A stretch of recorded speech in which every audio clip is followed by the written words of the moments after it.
The sound of a high-velocity round breaking the sound barrier is not a political statement, it is a kinetic fact. In the theater of great power competition, we are taught to look at carrier strike groups in the South China Sea or missile silos in the Siberian tundra. But the most critical vulnerability of a superpower is not always found on its perimeter. It is found at the center of its command and control. The third assassination attempt on Donald Trump is not a glitch in the American experiment. It is a definitive signal that the United States has entered a phase of domestic political attrition. When the transition of power shifts from the ballot box to the ballistic trajectory, the logic of the state changes. We are no longer talking about optics or polling. We are talking about the failure of the protective envelope. We are talking about the erosion of the most basic element of statecraft, the ability of the hegemon to secure its own leadership. This is a cold analysis of power, logistics, and the breakdown of the American kinetic monopoly. The crisis we are witnessing is a direct result of a decaying security architecture. For decades, the American Secret Service was viewed as an impenetrable shield, a logistical marvel that guaranteed the physical continuity of the executive branch. That myth is dead. From a realist perspective, security is a resource, and that resource is currently being depleted by a saturation of threats. The geography of American political violence has shifted. It is no longer confined to the fringes or the shadows. It has moved into the open terrain of golf courses, rallies, and public squares. This is a failure of the kinetic perimeter. When an adversary, whether a lone actor or a state-sponsored cell, can repeatedly penetrate the inner sanctum of a presidential candidate, the deterrent value of the state's security apparatus vanishes. This creates a vacuum. In power politics, a vacuum is always filled by escalation. Observe the initial events of this third attempt not as an isolated crime, but as a test of the system's reaction time. The logistics of the protection detail were found wanting. In a war of attrition, the attacker only has to be right once. The defender must be perfect every second. The geographical reality of modern America makes this perfection impossible. We are looking at a landscape saturated with high-precision tools and decentralized intelligence. The attacker utilized the terrain, the lines of sight, and the gaps in the technological net. This is not just a failure of personnel, it is a failure of the defensive doctrine. The Secret Service is operating on a 20th century manual in a 21st century environment of hybrid threats. This imbalance between the cost of the attack and the cost of the defense is the definition of a strategic disadvantage. The perpetrator leveraged a low-cost, high-impact model while the state scrambled its billion-dollar infrastructure to respond after the fact. The reaction from the power centers in Washington has been predictable but logically flawed. They speak of unity, while the structural incentives for conflict continue to sharpen. In the logic of great power realism, internal polarization is a force multiplier for external enemies. Every time a shot is fired at a leading political figure, the American command structure undergoes a microstroke. The focus shifts inward. Resources are diverted from the Indo-Pacific and Eastern Europe to reinforce the domestic front. The Pentagon and the intelligence community are forced to look at the American heartland as a potential combat zone. This is exactly what a strategic competitor like China or Russia desires, a hegemon that is self-cannibalizing. When the American elite cannot agree on the basic safety of their own members, their ability to project a credible threat abroad is compromised. Run-day deterrence is built on the perception of a unified and stable will. That perception is currently being shredded. The main point of escalation is the normalization of the kinetic option. Historically, assassination is the tool of the desperate or the revolutionary. In the current American context, it is becoming a recurring feature of the political cycle. This is the logic of the war of attrition. If you cannot defeat an opponent through the established legal and bureaucratic channels, the incentive to remove them physically increases. This is not a moral judgment. It is a calculation of utility. As the legal battles and political maneuvers fail to yield a decisive victory for either faction, the threshold for violence lowers. We are seeing a transition from cold civil war to low-intensity kinetic conflict. The tactical landscape is shifting. Every future candidate will now require a military-grade security posture, turning American elections into high-stakes extraction operations. This logistical burden will eventually break the back of the civil administration. The strategic turning point occurs when the military and the deep state realize that the civilian leadership can no longer guarantee order. This is the most dangerous phase for any republic. When the kinetic perimeter fails 3 times, it suggests that the failure might be systemic or intentional. Whether by incompetence or design, the result is the same: the delegitimation of the state's monopoly on violence. If the state cannot protect its own, private actors will step in. We are looking at the potential privatization of security at the highest levels. This leads to a feudalization of the American political structure, where power is tied to the strength of one's personal Praetorian Guard rather than the protection of the federal government. This is a regression in state capacity that mirrors the collapse of late-stage empires. The global balance of power is the ultimate casualty of these attempts. In Beijing and Moscow, the analysis is cold and clinical. They see a superpower that has lost control of its internal geography. They see a logistical system that is brittle. Every assassination attempt is a signal to the global South that the American model is no longer a viable blueprint for stability. It emboldens regional powers to act. If Washington is paralyzed by the prospect of a political assassination and the ensuing civil unrest, it will not have the stomach to intervene in a blockade of the Taiwan Strait or a renewed offensive in the Donbass.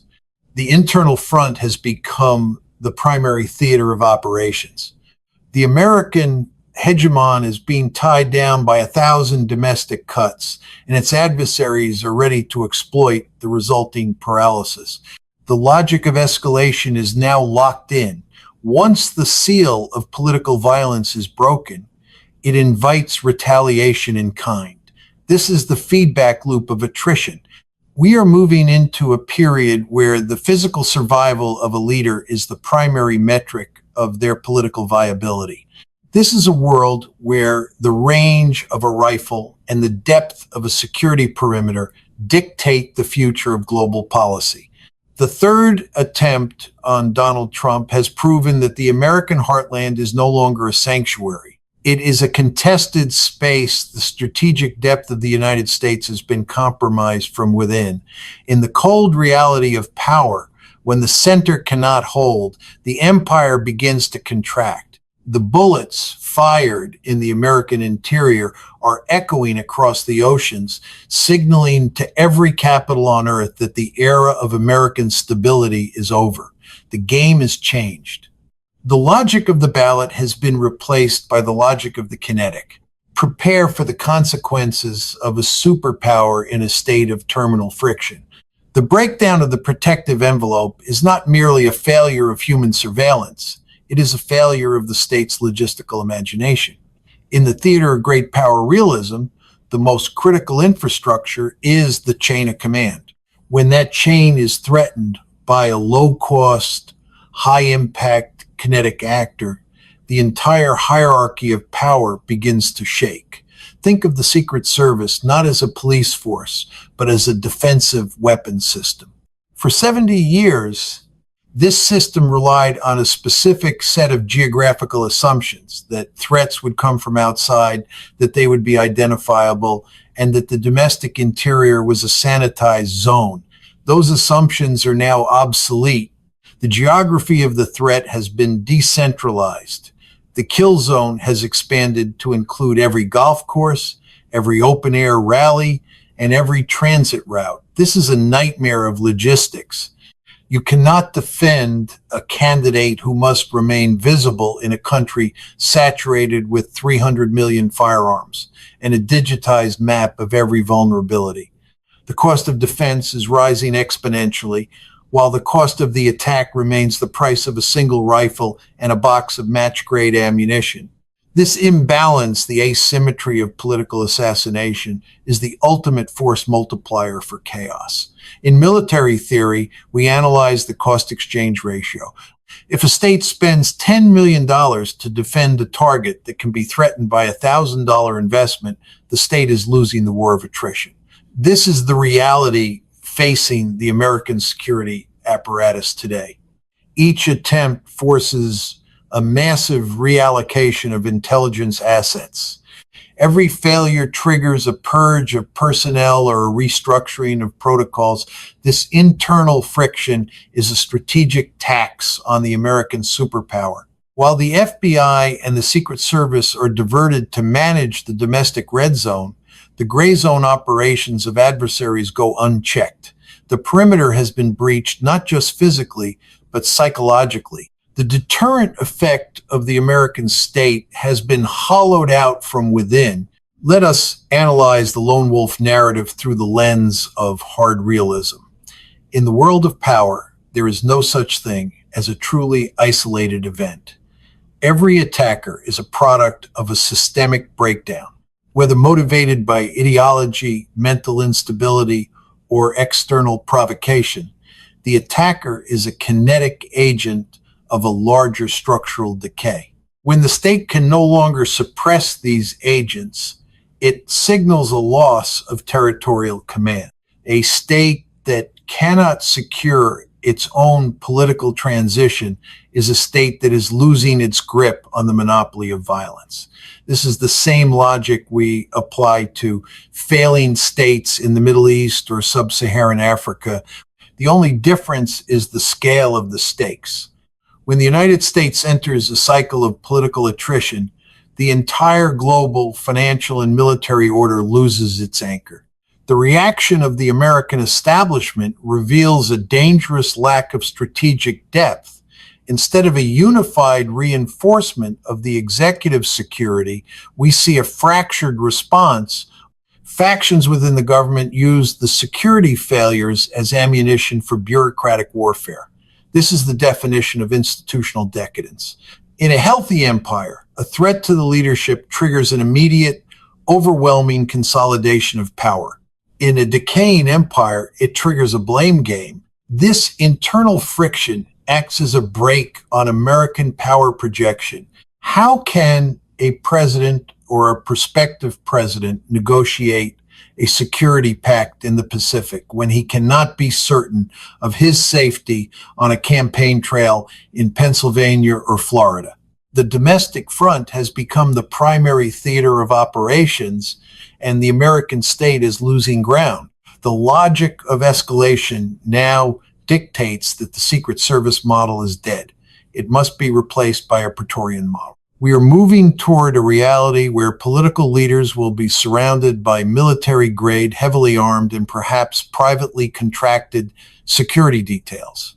This is the feudalization of American politics. When the official organs of the state fail to provide security, power brokers will seek out private solutions. This creates a dangerous dual-track system of authority.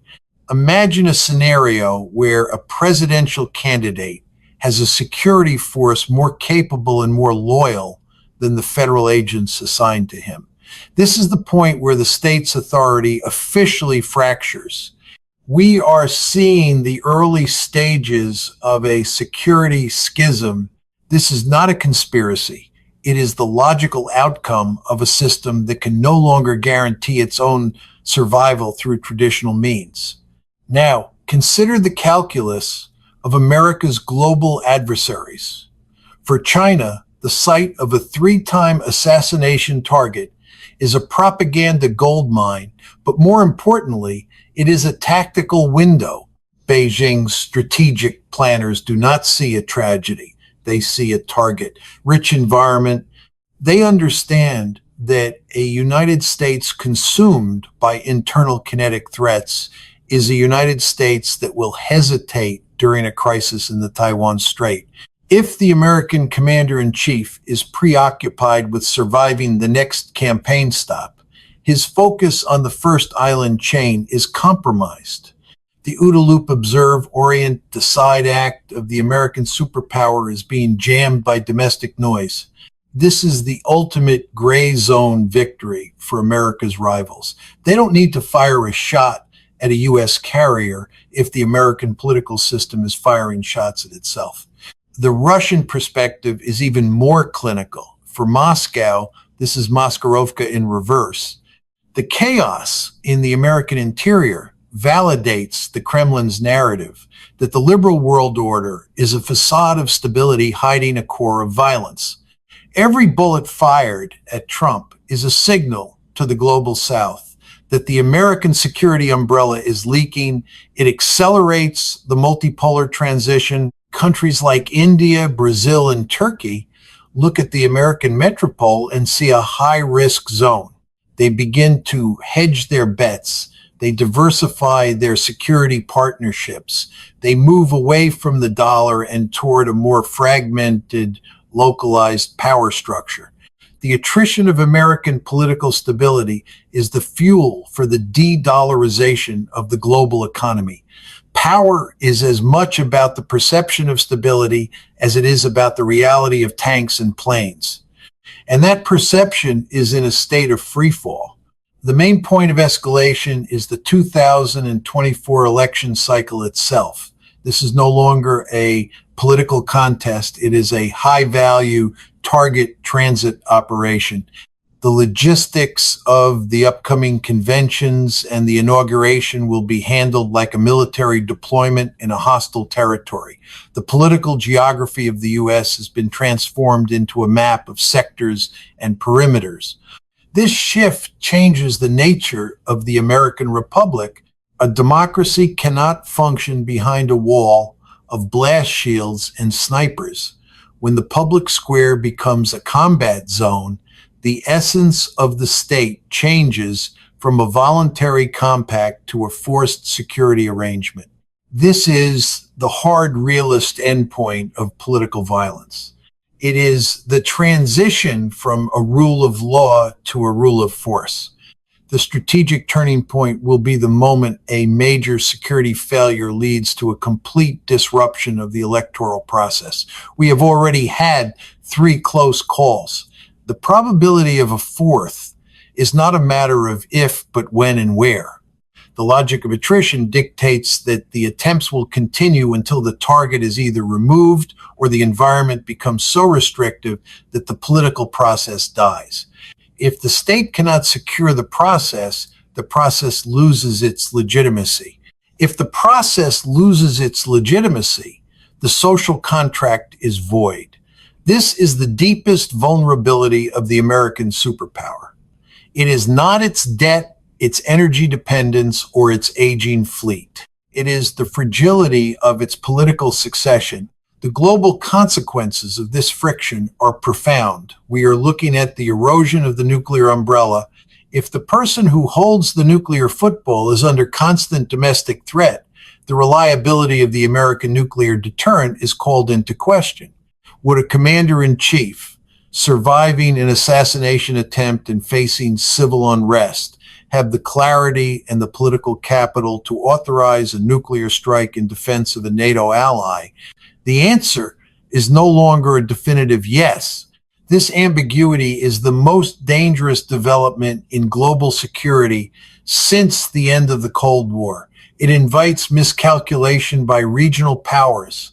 It encourages the nuclear proliferation of states like Iran and Japan, who may decide they can no longer rely on a destabilized American protector. The logic of the kinetic has replaced the logic of the ballot. The third assassination attempt is the punctuation mark on the end of the American century. We are now in the era of superpower attrition. The battlefield is the American interior. The weapons are the tools of low-intensity conflict. The stakes are the survival of the global order.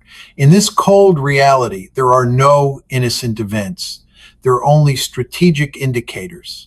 And every indicator is pointing toward a massive realignment of power. The hegemon is bleeding, the sharks are circling, and the map is being redrawn, not by diplomats in Geneva, but by the trajectory of bullets in the American heartland. The conclusion is inescapable. The United States has entered a strategic interregnum, a period between two orders. The old order of stable, predictable power transition is gone. The new order is yet to be born, and its birth will be violent. The geography of power has shifted from the halls of Congress to the kill zones of the campaign trail. This is the reality of great power competition in the 21st century.